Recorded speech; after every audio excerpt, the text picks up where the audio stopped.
Hello and welcome to a new video. Today we're going to take a look at the top 10 Pokemon that you want to build with Alchemy for the Open Great League. This is not based on like PvPoke's list directly. Of course, it's a great thing to look at this one first to see what Pokemon are kind of interesting for it.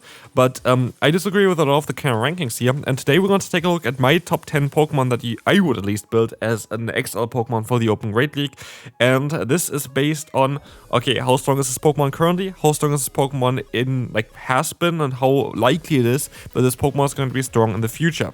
And this is something that I cannot try to do here for you today. So hopefully you enjoy this type of video. And today we're going to take a look at my top 10 Pokemon I would build as XL Pokemon for the Open Great League at the current time, but also with a bit of look into the future and look in the past, which Pokemon were good, which Pokemon are going to be good still in the future.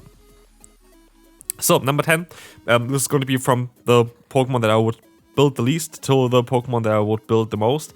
This is going to be Morgrem here. Morgrem is rank 62, which is on this list here as well. There are going to be some that are even lower, but in my opinion should have been ranked higher. Morgrem is a better version of the Grimmsnarl. Just full stop, having better stats. This Pokemon is just a better version. It got buffed this season with Foul Play, which kind of gives a little bit of a rating increase here, which is kind of cool. It's a Pokemon that's kind of new, so there is no history towards this Pokemon. This Pokemon hasn't been seeing any success yet, because it was only out for a few months now at this point. So yeah, for this Pokemon we have to see on kind of where the future is going to be for it. It has a very interesting and very unique typing in Dark and Fairy, which is the main benefit of this Pokemon, and especially in the current meta where there are a lot of ghost types, it's actually quite solid. And as you're gonna see as well, if you want to take a look at what it can do against the current meta, it actually looks absolutely fantastic, as it's going to be good against a lot of the current meta Pokemon. And so Morgrem, especially with a Foul Play buff, I do think it's going to be quite a bit stronger. You need a 3-15-15 here in order to be very solid, which you always see on the bottom, by the way, in this video. But I do think this Pokemon is going to be worth it. But this Pokemon, for example, beat out other Pokemon that are higher ranked even in this list. For example, Lickitung is also on PvPoke in the top 50 as an XL Pokemon, and it's not going to be on the list at all because I don't think it's worth it. For Morgrem, I do think it's worth it because there's unique potential for this Pokemon, as is a Dark and Fairy type Pokemon, which other than Grimmsnarl, no one else can do, and Grimmsnarl is quite significantly worse than this Pokemon in my opinion. And so we're gonna move on to another Pokemon that's super high ranked actually, or the rank 26, which is going to be Duscloips.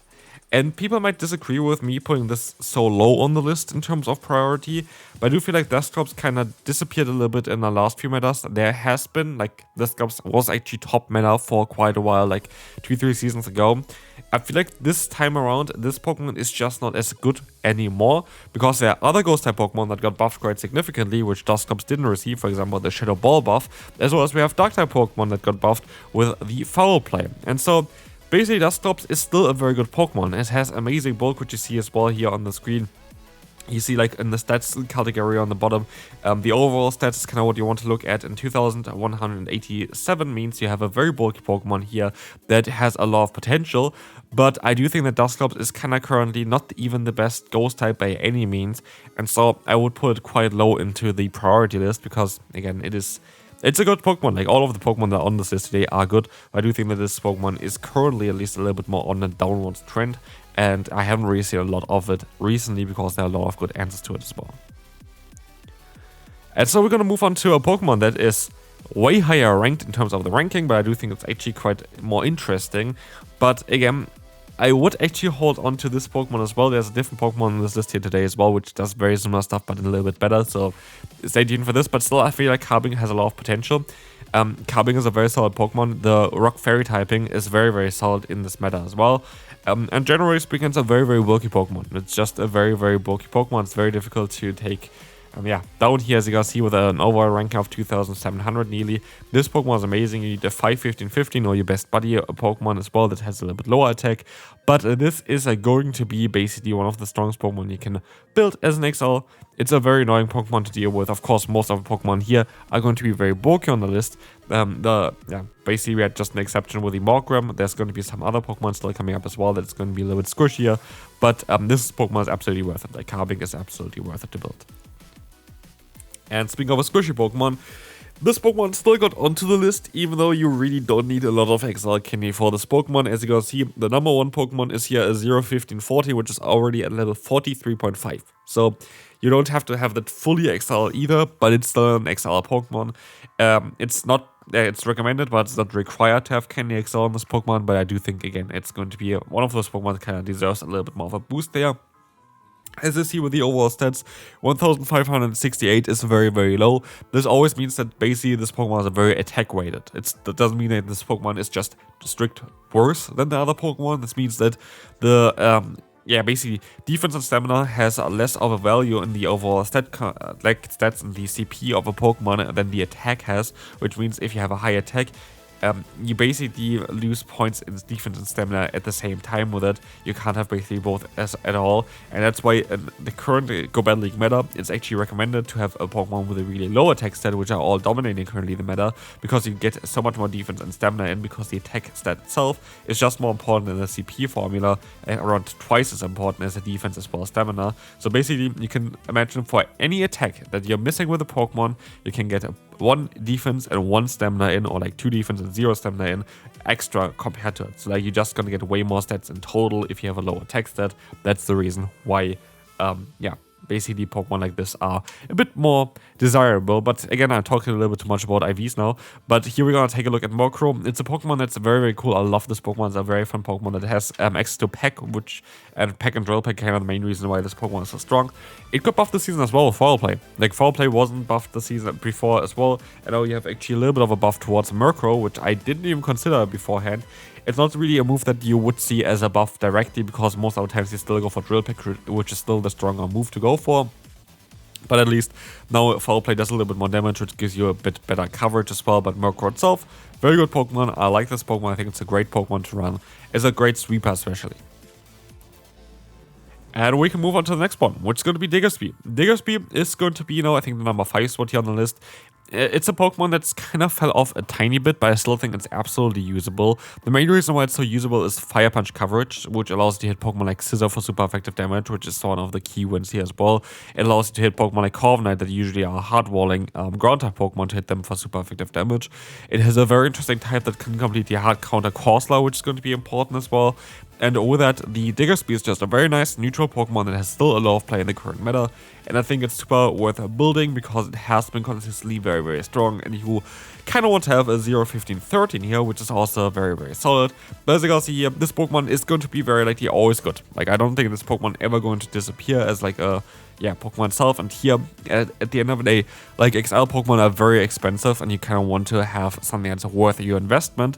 Diggersby is absolutely one of them, but the next following 4 Pokemon are, in my opinion, even stronger. There's kind of like, I feel like there's kind of the divide. The next 4 Pokemon are, like, in my opinion, the must-haves to have for the Great League, especially the last 3, but the next one as well still. Actually, I think we even have another Pokemon left there. I think we actually have 5 Pokemon left. Aegislash is a Pokemon that I actually currently value higher than Diggersby quite a bit. And it's actually one of the highest ranked Pokemon on PB Poke of this list as well. So it's not actually based on the ranking directly itself. It's still here, I think, now on the number 5 spot itself. I think it's still a very good Pokemon to run, generally speaking. It's very difficult to build because you need the XL Candy and you need a 0, 12, 14, which you can only get from trading or like from like those limited events in the Go Battle League where they kind of get rid of the minimum IV spread for Pokemon. But it's absolutely worth it. This Pokemon is insane. Like, honestly, it's, in my opinion, one of the most misunderstood Pokemon in the Go Battle League. And I kind of even want to make a specific video towards this Pokemon again as well, because I feel like if you play this Pokemon right, it can destroy everything. And Aegislash is one of my favorite Pokemon currently to run, because I feel like it's a very high skill Pokemon, but if you can play it correctly, it's honestly so good. And I think if it would be eligible for also the regional tournaments, I think people would definitely run this Pokemon. Okay, here we go. This is going to be the number 4 spot for sure. Sableye is going to be the number 4 in my opinion. This is going to be a very good Say-Some, and it got buffed so many times recently that it has to be included here quite high up. Again, you need a 0, 15, 15. And there's, I don't know if the video is out already, but I definitely made a video towards which Pokemon you want to get from Lucky Trades. And there are a lot of actually good XL Pokemon in the Great League, but not so many really need the Lucky Trading directly. And so here, Sableye, for example, is a Pokemon that, again, just needs a 0, 15, 15.